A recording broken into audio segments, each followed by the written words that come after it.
Welcome to the WTR Biotech Spotlight podcast.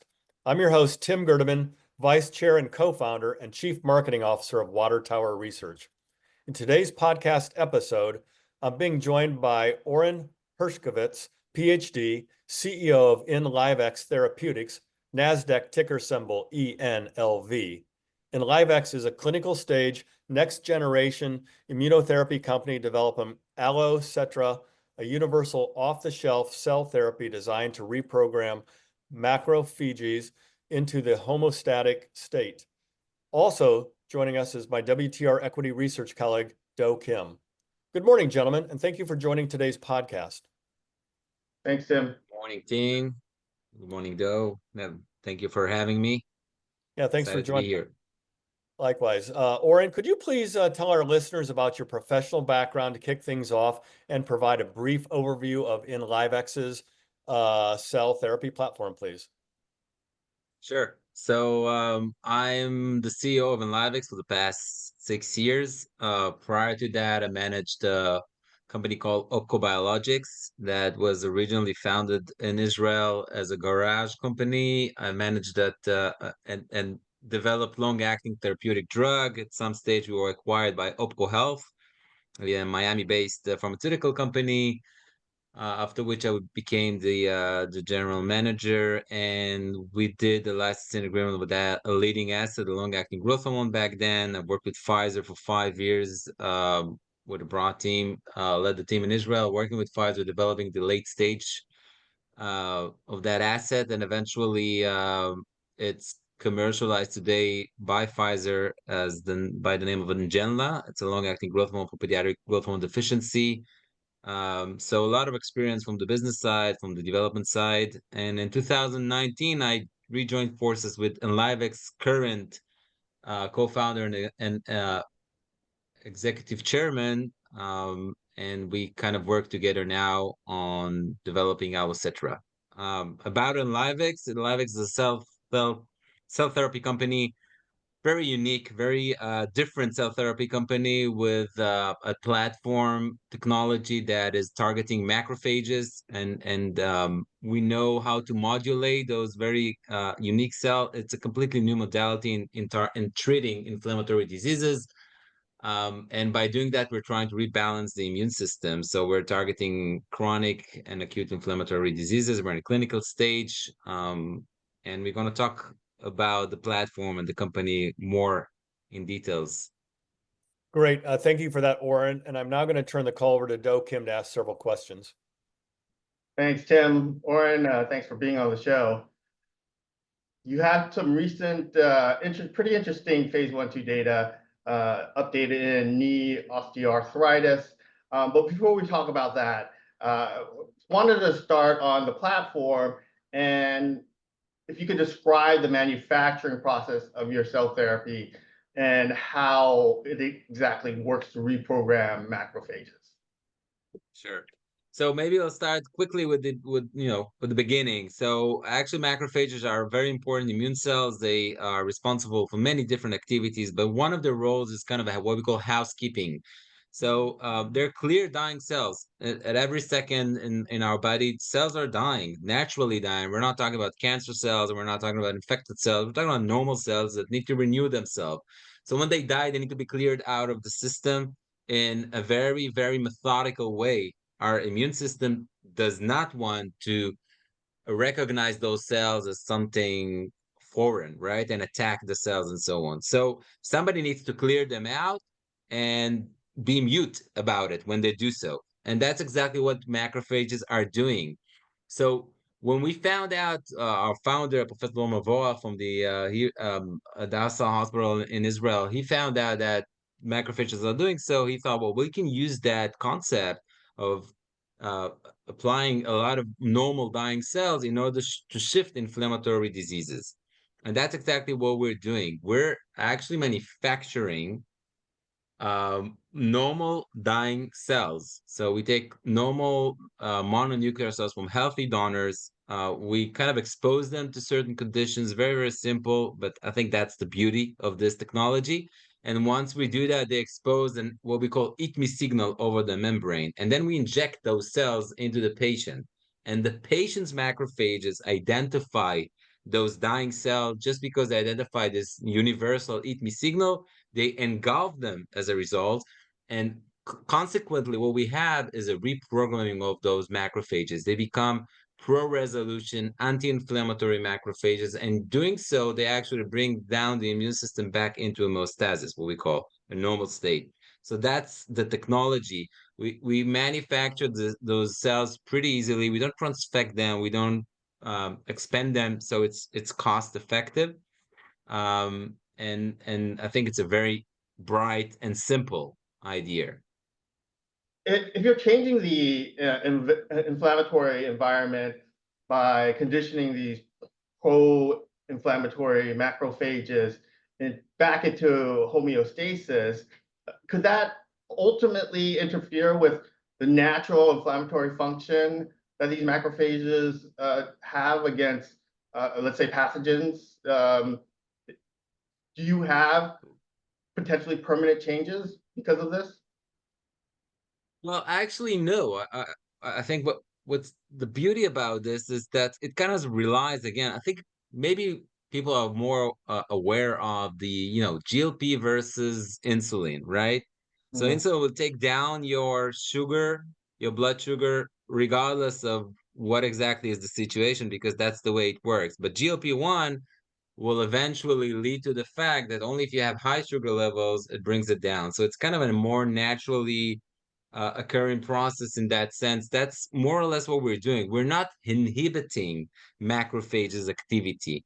We're modulating it in an environment where they're actually continue to push the inflammatory situation where it's not required, right? So the idea is that we shift them into a promostatic state, but in the specific environment that we are talking about, if eventually there will be for instance, an infection, and those macrophages need to respond, they pick up the relevant signal from the environment and actually respond again and change their activity, right? So it's not inhibition using an antibody or something like that. It's just promoting them to become more pro-resolution cells.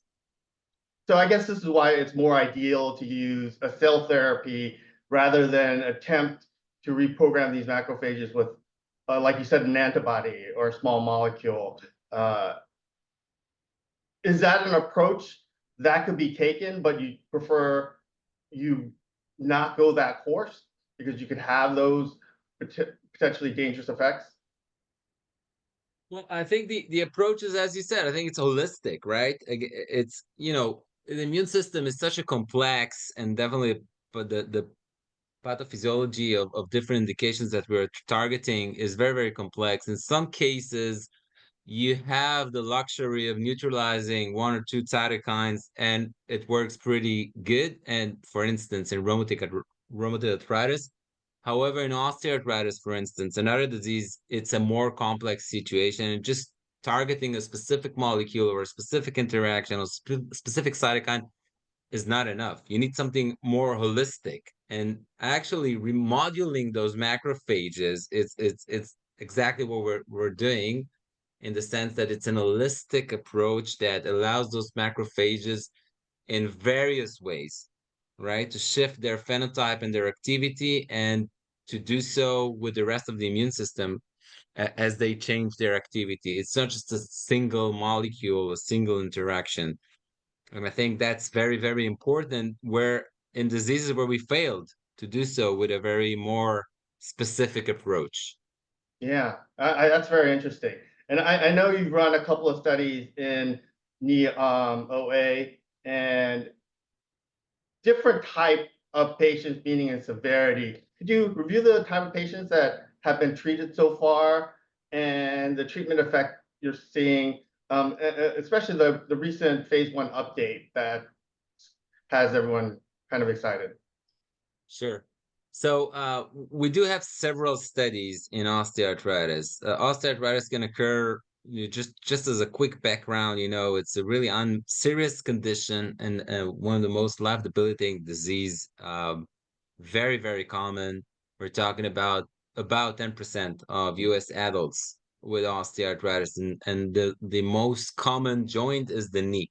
That's the weight-bearing joint, the one that we use the most, and that's the most common one. I think something like 14 million adults in the US suffer from knee osteoarthritis. So the numbers are huge, and currently what we're doing is really giving them pain relief, and eventually they're doing knee replacement surgery. We'll probably get to that later. We have several studies, two studies in osteoarthritis, and one in what we call the TMJ, the jaw osteoarthritis, one in the basal thumb osteoarthritis, and we have others in psoriatic arthritis and so on. So the leading one in knee osteoarthritis and is the end stage, which means patients that are already indicated for knee replacement surgery. That's a study that we started. That's the first study where we dosed knee osteoarthritis patients, mainly to generate safety data, right? Like that was the first time we're injecting Allocetra directly into the knee. But actually, we saw in many of the patients that we treated a very dramatic pain relief, which caught us a little bit by surprise. But from those patients, the one with more inflammatory profile could respond to Allocetra. The next study that we're now running, and that's I think the largest and most important one in that sense, is in moderate to severe knee osteoarthritis. So in osteoarthritis, we have kind of grading. Without getting too much into the details, the KL grade is from 0 to 4. 0 is completely healthy. 4 means that you don't have any more cartilage. It's an end-stage patient. But the majority of the population are actually in that process, right? What we call KL2 and 3. That's the moderate to severe population that we're targeting. And we're running a phase 1/2 study. The phase 1 part of the study is an open label that we already completed. It was dose escalation to go to a dose that we feel safe. Then we had an independent safety committee reviewing the data and allowed us to move to the second part of the study, which is a phase 2 study. And that study is a randomized, controlled, double-blind study that we run in multi-centers, Europe, top-notch KOLs that are involved in that study design and execution. And 134 patients were treated. We just announced recently that we've completed enrollment to that study. So we're expecting to get 3 months top-line data, latest by August this year, so just really around the corner. And we don't know what the results will be, but we do know that from the phase 1 open label study, where we treated 15 patients overall, we monitor their response. And response here means pain, mainly pain, right? Patients with osteoarthritis eventually suffer from a lot of pain that limits their activity, simple things like walking, climbing stairs and stuff. And that's the endpoint that the FDA expects you to have in your phase 3, reduction in pain compared to placebo. And so we monitor that in those patients, and we saw at 3 months and 6 months an average 50% pain drop in those patients, more than 45% improvement in their activity, and around 40% reduction in their stiffness at the knee of the knee. So very, very promising and encouraging data from our perspective. It's an open label, right? So we need to get the randomized control data for sure.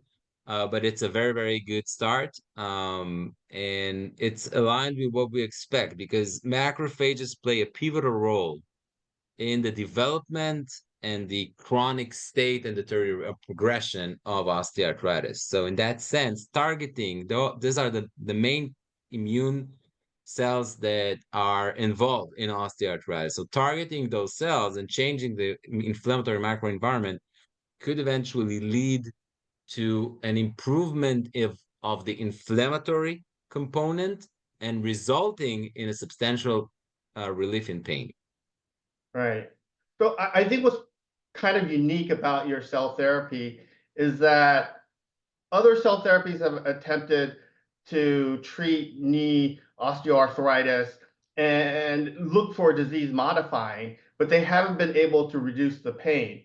And pain is, like you said, a very key endpoint for the FDA.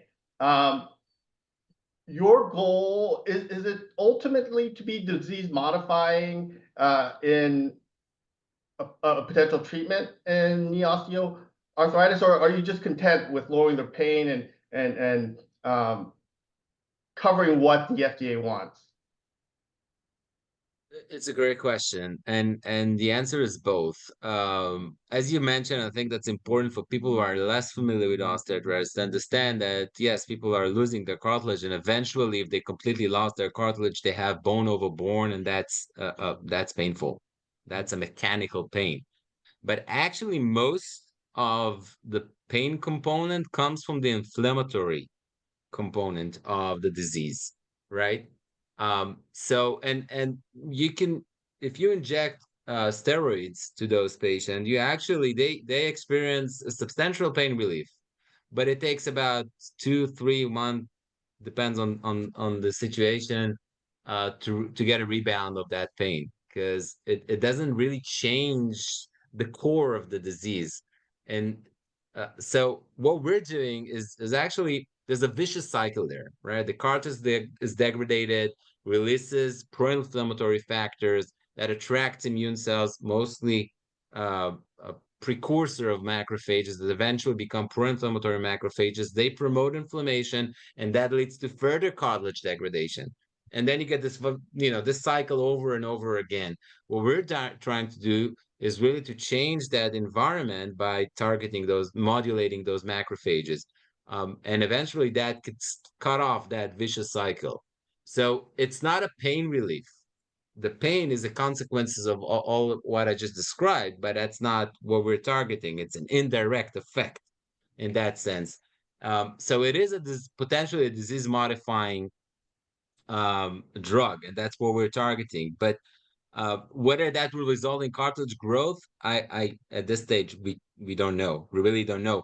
We know that drugs that try to regrowth cartilage, like FGF18, they work pretty good in cartilage regrowth, but they didn't work in relieving pain. It's disconnected, so to speak. And I think what we're trying to do is really to change the environment, and by that relieving the pain, and to have a more durable effect eventually than what we see with steroids, which you cannot continue to inject steroids, right? There's a safety consequences to that as well. That's the limitation of using steroids. Otherwise, it was a legitimate treatment, to be honest. But Yeah, that's the problem with that. I think one of the challenges, or definitely the challenge for a randomized placebo-controlled trial in knee osteoarthritis is that you tend to have a very high placebo effect. And if you look at the approved therapies, the benefit on the pain score is very narrow, sometimes very narrowly statistically significant. When you look at this single-arm treatment data, how confident, or what gives you confidence that this enough to be placebo? Right. So I think three elements. First is you can see heterogeneity in the sense of what is the level of placebo response in those studies. There's always a placebo response, and we can have just a chapter about an episode about that, because it's a fascinating story. But you need to control the study in a sense that you will reduce the placebo effect to a certain level, to the lower end of that range that we just described, which is somewhere between 25 to 30%. And we're running the study with a very experienced CRO and with a very experienced sites that been there. That's the core of their business, so to speak, is running osteoarthritis studies. So you don't want to overpromise, for instance, the patients. That's one element. If you get a patient and you're saying, you got to get into the study, right? Well, this will definitely help you. Then his expectations are such that the placebo effect will just fly out, or become insane. You want to manage that, and there are ways to do that, and we've educated ourselves and worked with KOLs and so on to really manage that part. So that's one aspect. The other aspect really comes with the So we're seeing magnitude in the open label part of about 50% drop, 3 months, 6 months, and even more. We're seeing more than 80% respond rates, right? So if you look at the literature, I think that puts us at the high end of the range of other studies that managed to see, 30, 40% pain drop. And this is really the first study, right? We have additional uh characterizations that we're doing as part of the study to have an even better understanding on the mode of action of what potentially is a responder that will probably will be able to implement that in the follow-up studies, right? So that's another aspect. And really the combination of all those things that I just described, the fact that the mode of action is targeting macrophages, and we know that macrophages are critical in osteoarthritis. So all of those components together, if you consolidate them into one perception, I think that we are very optimistic. But as you said, right, we need to be cautious here. We're waiting for the randomized control data. We're completely blinded. So Right. Right. And you said you're expecting the phase 2 portion around August, and I'm assuming that you've gone through the statistical powering and you know what the possible effects of the placebo group is and what you need for significance. Let's move to, and if the phase 2 data is positive, what are the next steps? Well, what do you do in your current situation? I think you may need 2 phase 3 trials to get approval. Does that include a partnering strategy? yes, so you're completely right that basically FDA and also EMA, but FDA mainly expects two phase 3 studies. They could be identical, or you can run them in parallel. So, but there is an expectation to have those two studies separately, to run those two studies separately. The next step will be a phase 2b3 study and an additional phase 3 study in line with which we just described.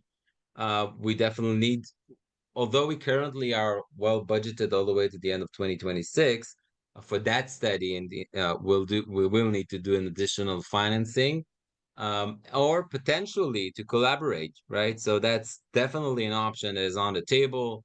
Um, we are discussing and we'll continue to discuss, obviously, if the data is positive, to leverage that data into potential partnership with, with other pharma companies, something similar to what we did, with the previous company. To be honest, what we had in Prolor, which was eventually Opco Biologics, was that we've presented the data in conferences. We had discussions with many big pharma, including Pfizer. I was meeting them in every conference and in the endocrinology with the same team, presenting our progress and so on. And when we had the phase 2 data, which was based on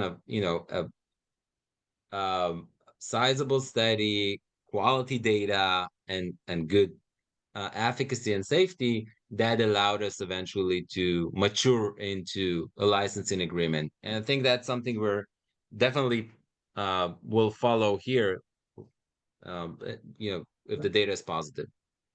And even looking further beyond that, if Allocetra gets approved and there aren't really very good options on the market for, advanced, moderate, severe progression of disease treatments, and ultimately you want to avoid going into surgery, how do you think about where Allocetra will fit in this market, and consider what the pricing would be when you're looking at, generic pain medications that cost practically nothing but really don't do much, or the other approved injectable therapies that doesn't really halt the disease, but are priced at much higher premium. Right. So I think, again, it's a great question. So we talked about what's the major segment, right? And the major segment are the moderate to severe patients. So they're not at the end of the end stage part of the disease, which means that really they will go through a surgery. Most of the patients have a slow progression that takes about 10, 15, 20 years until they get to that stage. So this is the population that we're targeting, and probably more specifically the one with the more inflammatory component, the inflammatory phenotype, because that's the mode of action. But actually, that's the majority of the osteoarthritis patient. In terms of pricing, we can go back to what I just said in the beginning of this discussion, which is this is a very cost-effective drug, right? We Our pharmacoeconomical model is such that we think we'll be pricing this drug in a very competitive way, which is in the same price range of those high-end drugs that you described just now, like hyaluronic acid or PRP treatment. But this one will be a demo effective one, right? So it's a different ball game. I think that we still need to have the final dose, so I'll be able to say something more specifically, but we will be very competitive in that sense. And we need to remember we're not competing with pain reliefs. I mean, that's not that's not what we do. The outcome is pain relief, but the mechanism of action is completely different. And as such, that's not the price that we're comparing ourselves. But it's definitely will be a very competitive pricing. Very fantastic. I think we could discuss on this for a lot longer, and I'd love to have you back when you have your phase 2 data. But right now, I think we're ready to close the time, and I'm going to hand it back over to Tim, and he's going to ask you one more question, and we'll wrap it up. Thanks, Oren. Thank you. Yeah, I think Thank you we're very all much. set. This has really been fascinating, though. So thank you for joining us today. Oren Hershkovitz, PhD, CEO of Enlivex Therapeutics, NASDAQ ticker symbol ENLV. And thanks to my equity research colleague, Do Kim, for also joining us today. And finally, a special thanks to the producer and editor of the podcast, Joe Brunetto. Thank you for listening, and don't forget to subscribe, as well as visiting www.watertowerresearch.com to stay up to speed on the company's small cap written research reports, podcasts, fireside chats, and conference schedules. We will see you the next time for another edition of the WTR Small Cap Spotlight podcast.